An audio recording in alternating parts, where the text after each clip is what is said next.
साथियों, आपका अपने चैनल में स्वागत है, अभिनंदन है। मैं आपका दोस्त मयूर सिंह राठौड़।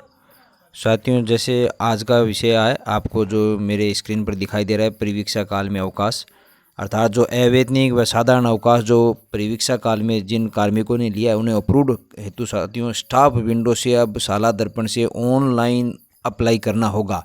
और ऑनलाइन अप्लाई करने में कौन कौन से डॉक्यूमेंट अपलोड करने होंगे स्वयं कार्मिक को, और फिर पीओ स्तर पर कौन कौन से डॉक्यूमेंट अपलोड करने हैं, कैसे कार्मिक स्तर पर इसको फॉरवर्ड करना है और कैसे पीओ स्तर पर इसको फॉरवर्ड करना है, इसकी संपूर्ण जानकारी मैं स्टेप बाय स्टेप दूंगा। आप मेरे चैनल पे नए हो तो साथियों सब्सक्राइब जरूर करें। साथियों, इसमें बहुत सारे अवकाशों के बारे में, जैसे प्रस्तुति अवकाश है, पितृत्व अवकाश है, आकस्मिक अवकाश है, कार्यग्रहण अवकाश है, उपार्जित अवकाश है, परिवर्तित अवकाश है, अवैतनिक अवकाश है और अन्य प्रकार के अवकाश को सभी के नियम हैं। ये जो आपको यहाँ पर टैब दिखाई दे रहा है साथियों, यहाँ पर EOL अप्लाई क्लिक हियर, ऐसे आपको शाला दर्पण में जहाँ पर आप अप्लाई करते हैं वहाँ से EOL अप्लाई पर क्लिक करना है। आपको यहाँ पर क्लिक करना है। क्लिक करते ही ये आपके सामने खुल कर आएगा। तो जानते हैं साथियों सभी प्रक्रिया। चलते हैं शाला दर्पण के स्टाफ विंडो पे। स्टाफ विंडो में सर्वप्रथम साथियों जो फॉर्म दिखाई दे रहा है इस पर क्लिक करना है। फिर एप्लीकेशन फॉर डिपार्टमेंट सर्विस पे क्लिक करना है। फिर फॉर्म पे क्लिक करना है। तो यहाँ पर जो नीचे ये EOL एप्लीकेशन है, क्लिक यहाँ पर साथियों जो आपको दिखाई दे रहा है इस पे क्लिक करना है। इस प्रकार का इंटरफेस खुलकर आ जाएगा, जिसमें ऊपर साथियों यहाँ पर ऊपर सभी कार्मिक का नाम, उसका विवरण, जन्म दिनांक सब है, डिटेल है, सर्विस डिटेल है, वो आप जांच कर लें। और उसके बाद में यहाँ पर साथियों आपको अवकाश की जानकारी देनी है 1 बाय 1। जैसे यहाँ पर सबसे पहले कौन से अवकाश आपने ले रखे हैं। 2 प्रकार के अवकाश हैं साथियों। सबसे पहले ये ध्यान रखें, यहाँ पर असाधारण अवकाश को छोड़कर जो भी विवरण है वो आपको यहाँ पर अपलोड करना है। असाधारण अवकाश को आप यहाँ पर डालना है। तो ये 2 सारणियाँ हैं, 2 टेबल है। इसमें असाधारण अवकाश अर्थात अवैतनिक अवकाश की जानकारी देनी है, और यहाँ पर असाधारण अवकाश को छोड़कर अन्य अवकाश की जानकारी यहाँ पर देनी है। तो इस प्रकार सभी अवकाशों की आपकी जानकारी साथियों देनी है। जैसे मान लो प्रस्तुति अवकाश की आपको जानकारी देनी है, तो यहाँ पर आप प्रस्तुति अवकाश सेलेक्ट करें, या आपको पितृत्व अवकाश की जानकारी देनी है तो आप यहाँ पर सेलेक्ट करें। आकस्मिक अवकाश की जानकारी देनी है तो आप यहाँ पर सिलेक्ट करें। कार्यग्रहण के अवकाश की जानकारी आपको अगर भरनी है तो यहाँ पर सिलेक्ट करें। किसी उपार्जित अवकाश की जानकारी देनी है तो यहाँ, तो इस सारणी में जितने भी अवकाश हैं उनकी अगर आपको जानकारी यहाँ पर अपलोड करनी होगी, और असाधारण अवकाश की जानकारी यहाँ पर साथियों अपलोड करनी होगी, और जो अवैतनिक अवकाश है उनकी। तो जैसे मैं आपको एग्जांपल दे के बताता हूँ। एक अपन सिलेक्ट करते हैं पितृत्व अवकाश। अब पितृत्व अवकाश में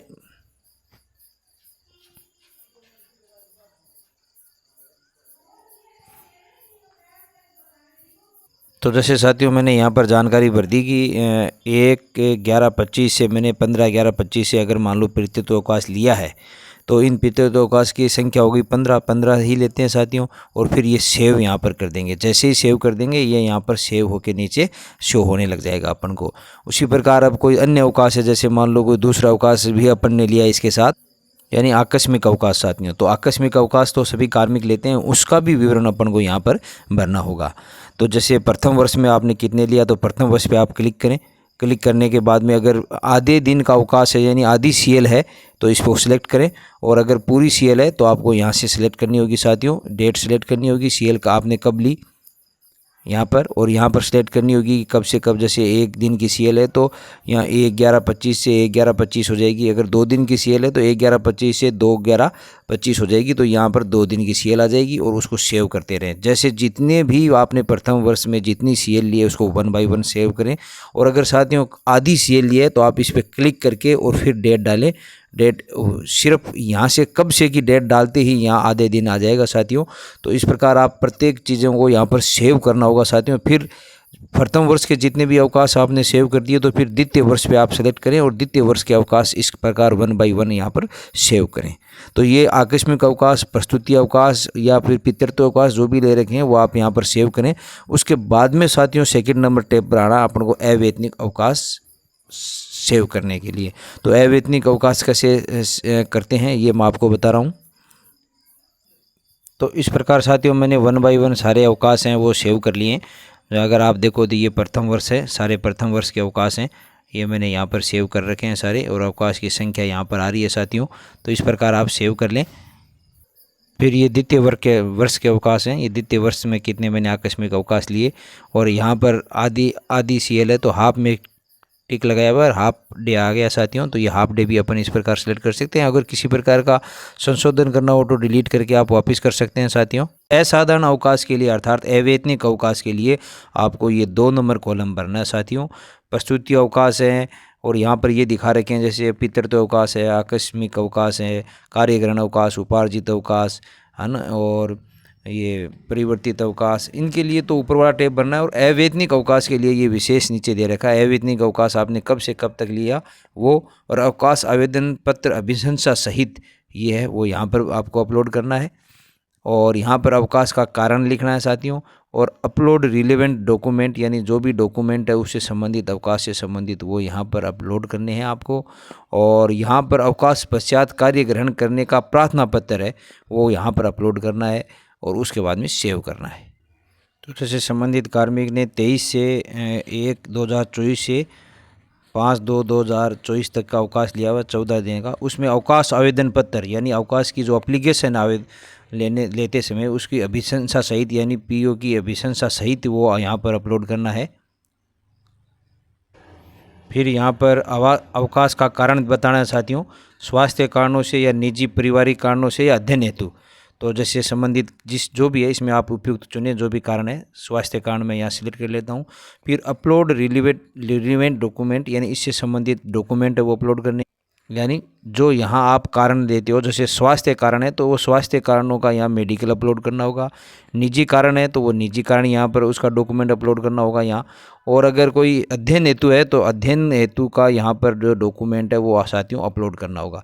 तो इन कारणों से संबंधित डॉक्यूमेंट यहाँ पर अपलोड आपको करना होगा साथियों। इन तीनों जो भी कारण है इनमें तीनों में से उससे संबंधित डॉक्यूमेंट आपको यहाँ पर अपलोड करना है। और फिर यहाँ पर पुनः अवकाश पश्चात कार्य ग्रहण करने का प्रार्थना पत्र वो यहाँ पर अपलोड करना है। तो ये तीनों अपलोड करके देखते हैं। तो साथियों जैसे यहाँ पर छुट्टी की अर्जी है स्वीकृति के साथ, और यहाँ पर कार्य ग्रहण की अर्जी है स्वीकृति के साथ अपलोड कर दिया। और यहाँ स्वास्थ्य कारण मैंने लिया है तो यहाँ सिकनेस और फिटनेस है वो अपलोड करना है। ये उससे पहले यहाँ पर कुछ महत्वपूर्ण नोट दे रखे हैं, इनको जरूर पढ़ लेना चाहिए। असाधारण व अपरिहार्य परिस्थितियों में ही स्वीकृत किया जाता है। पुष्टि हेतु उचित कारण सहित आवश्यक दस्तावेज संलग्न करें साथियों। दूसरा दे रखा कार्यालय या संस्था द्वारा कार्य मुक्ति आदेश, प्रशिक्षण संस्थान की उपस्थिति व कार्य मुक्ति एवं अंक तालिका व अन्य दस्तावेज संलग्न करें। अगर कहीं अध्ययन के आधार पर ले रहे हो साथियों तो ये सारे दस्तावेज देने पड़ेंगे 2 नंबर बिंदु के, अगर अध्ययन के आधार पर आपने यहाँ पर सिलेक्ट किया तो, जिसमें कार्यालय या संस्था प्रदान कार्य मुक्ति आदेश देना है, प्रशिक्षण संस्थान की उपस्थिति देनी है, और फिर कार्य मुक्ति एवं अंक तालिका, ये सभी दस्तावेज लगाने हैं। फिर कार्मिक कितने दिन अवैतनिक अवकाश लेता है, परिवीक्षा काल में उतने दिन आगे तक के अवकाश प्रविष्ट किए जावें, और यहाँ पर ये अवकाश की तिथि अनुसार शॉर्ट हों। तो ये इन तीनों बिंदुओं का साथियों ध्यान रखते हुए यहाँ पर डॉक्यूमेंट है वो अपलोड करने हैं। तो ये मैंने यहाँ पर साथियों सिकनेस और फिटनेस वाला भी डॉक्यूमेंट अपलोड कर दिया है। उसके बाद में यहाँ से सेव पे सेव कर दें आप। तो इस प्रकार देखो साथियों ये सेव हो चुकी है। यहाँ पर ये दोनों डेट आ चुकी है, व्यू अटैचमेंट आ चुका है, स्वास्थ्य कारणों से यहाँ लिखा हुआ आ चुका है। यहाँ व्यू अटैचमेंट रोग आरोग्य प्रमाण पत्र अनुमानित राजकीय चिकित्सक के चिकित्सा वरिष्ठ चिकित्सा अधिकारी और या वरिष्ठ विशेषज्ञ या मेडिकल बोर्ड के नियमानुसार जारी हुआ होना चाहिए, ये ध्यान रखना है। ये जो मैंने अटैचमेंट अपन यहाँ करते हैं वो, और फिर जो कार्य ग्रहण एप्लीकेशन है वो यहाँ। और भी अगर कोई डॉक्यूमेंट अपलोड करने हैं तो अपन यहाँ पर वापस वो डॉक्यूमेंट अपलोड करेंगे, या कोई और अवैतनिक अवकाश ले रखा आप तो आगे की जानकारी भी आप यहाँ से अपलोड साथियों कर सकते हैं। यानी ये दूसरे आपने और अवैतनिक ले रखा है तो यहाँ कर दें। और फिर मान लो आपने कोई प्रसूति अवकाश ले रखा है या कोई पितृत्व अवकाश ले रखा है तो उसकी जानकारी यहाँ अपलोड कर दें, वो भी इस प्रकार नीचे है वो आ जाएगी रिपोर्ट में। तो इस प्रकार आपको ये सभी आपकी जितने भी अवकाश हैं वो आपको यहाँ पर अपलोड करने होंगे। और यहाँ पर ये देखो साथियों डेज की संख्या आ गई कि प्रोबेशन काल में लिए गए कुल अवकाश की अवधि कितनी है, 14 डेज की है। तो ये 14 दिन है यहाँ पर आगे।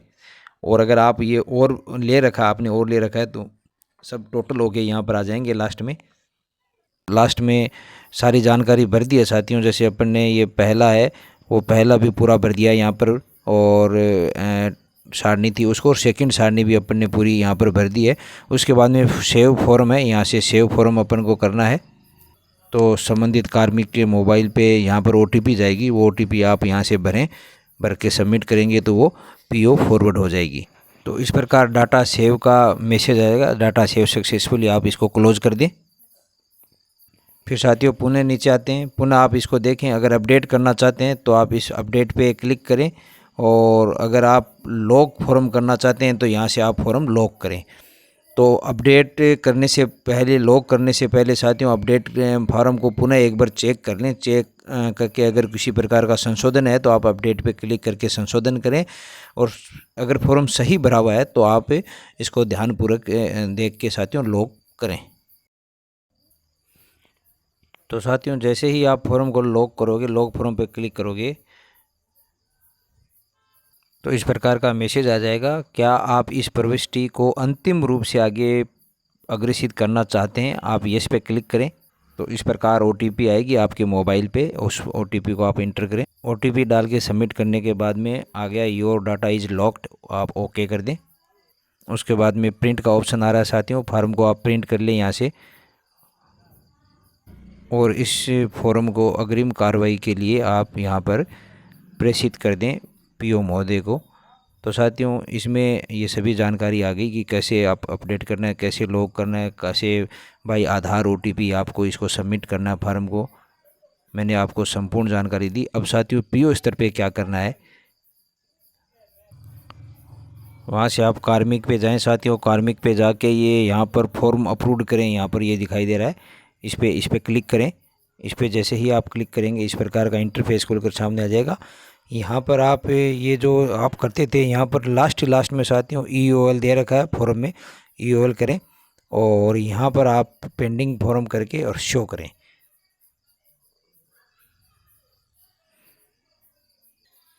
उसके बाद में साथियों यहाँ पर ये जो आपको एप्लीकेशन ID दिखाई दे रही है 210, इस पर क्लिक करना है। इस पर क्लिक करते ही फॉर्म खुलकर सामने आ जाएगा। इस फॉर्म का आप प्रिंट निकाल लें साथियों। इसमें कार्मिक के साइन है, संस्था प्रधान के साइन है। यहाँ पर जैसे कार्मिक के हस्ताक्षर हैं, ये संस्था प्रधान के हस्ताक्षर हैं। और यहाँ पर ये जो आवेदन दे रखी है साथियों लिस्ट, ये आवेदनों की जो प्रमाण पत्र है वो बना लेने हैं, और इस फार्म की भी प्रिंट कॉपी निकाल के इन आवेदन पत्रों के साथ साथ उस फार्म की प्रिंट कॉपी की PDF बना के और यहाँ पर अपलोड करनी होगी, जहाँ ये अपलोड का है साथियों, यहाँ पे अप्लाई करके, और ये जो चूज फाइल है यहाँ पर ये सारे डॉक्यूमेंट अपलोड करने होंगे। और फिर आपको बाद में संबंधित कार्मिक के यहाँ पर जो एंट्री लिख रखा है, यहाँ पर दोस्तों, यहाँ पर जो ये पहले नोट डन लिख रखा था रेड में, उसको अब एंट्री डन आ रहा है। अब एंट्री डन आ रहा है क्योंकि एंट्री डन इसलिए आ रहा है कि मैंने यहाँ एंट्री कर दी। यहाँ पर आपको क्लिक करना है। यहाँ पर क्लिक करने के बाद में इस प्रकार का इंटरफेस खुलकर सामने आ जाएगा, जिसमें आपको ये सभी डॉक्यूमेंट है 1 बाय 1 अपडेट करनी होंगे। जिसमें सेवा पुस्तिका की सत्यापन कॉपी, जो कि देखो मैंने यहाँ पर आपको चूज करनी है फाइल, वो व्यू अटैचमेंट में यहाँ आ गया, आप देख सकते हैं। असाधारण अवकाश अवधि से वेतन नहीं दिए जाने का सेवा पुस्तिका में इंदराज किया गया प्रमाण पत्र का संलग्न कराएं, वो प्रमाण पत्र लिखकर सील साइन करा के संस्था प्रधान से यहाँ पर आपको संलग्न करना है। और उक्त अवधि हेतु अवकाश स्वीकृति की अभिशंसा की जाती है, यानी जब तक आपने अवैतनिक अवकाश लिया है उसके अवकाश स्वीकृति की अभिशंसा का लेटर है, वो लेटर पैड पर लिख के PO महोदय द्वारा फॉरवर्ड करा के आपको यहाँ पर है वो भी आपको यहाँ पर अटैच करना होगा। उसी प्रकार कार्मिक के विरुद्ध उक्त अवधि में विभागीय जांच या न्याय प्रकरण बकाया नहीं होने का प्रमाण पत्र है, वो भी यहाँ पर आपको अटैच करना होगा। और नियुक्ति अधिकारी द्वारा स्वीकृति प्राप्त होने की सेवा पुस्तिका में इंदराज कर लिया जाएगा, इसका प्रमाण पत्र भी यहाँ आपको अटैच करना है। और उसके बाद में अपडेट पर क्लिक करना है साथियों। अपडेट पर क्लिक करते ही ये व्यू अटैचमेंट ऐसे यहाँ पर शो होने लग जाएगा। इसका मतलब आपका ये कार्य हो चुका है। और उसके बाद में बैक पे ऊपर बैक लिखा हुआ है, उस पर बैक आएँ वापस, यहाँ से आपको बैक आना है। बैक आने के बाद वापस ये आपको शो हो जाएगा। इसके बाद में यहाँ पर एंट्री डन आ जाएगा। चलो साथियों, पहले रेड में आ रहा था एंट्री नॉट डन, इसमें, और अब एंट्री डन आ गया। इसका मतलब ये सारे डॉक्यूमेंट 1 बाई अपन ने अटैच कर दिए हैं। उसके बाद में सभी जितने डॉक्यूमेंट अटैच किए हैं उसकी एक कंबाइंड फाइल है, वो यहाँ पर भी अपने को अटैच करनी है। इस एडिट बटन से करके और इस फॉर्म को सेव करके फॉरवर्ड करना है, जैसे आप अन्य एप्लीकेशनों को फॉरवर्ड करते हैं। तो इस प्रकार ये सभी आप कार्य साथियों करें ताकि एप्लीकेशन फॉरवर्ड हो जाएगी। बाद में आप आप ट्रैक कर सकते हैं कि एप्लीकेशन कहाँ तक। साथ ही साथियों इस सेतु जिसमें असाधारण अवकाश यानी एक्स्ट्रा ऑर्डिनरी अवकाश के लिए शाला दर्पण पर न्यून मॉड्यूल आरंभ किया गया है, उससे आवेदन करने का है।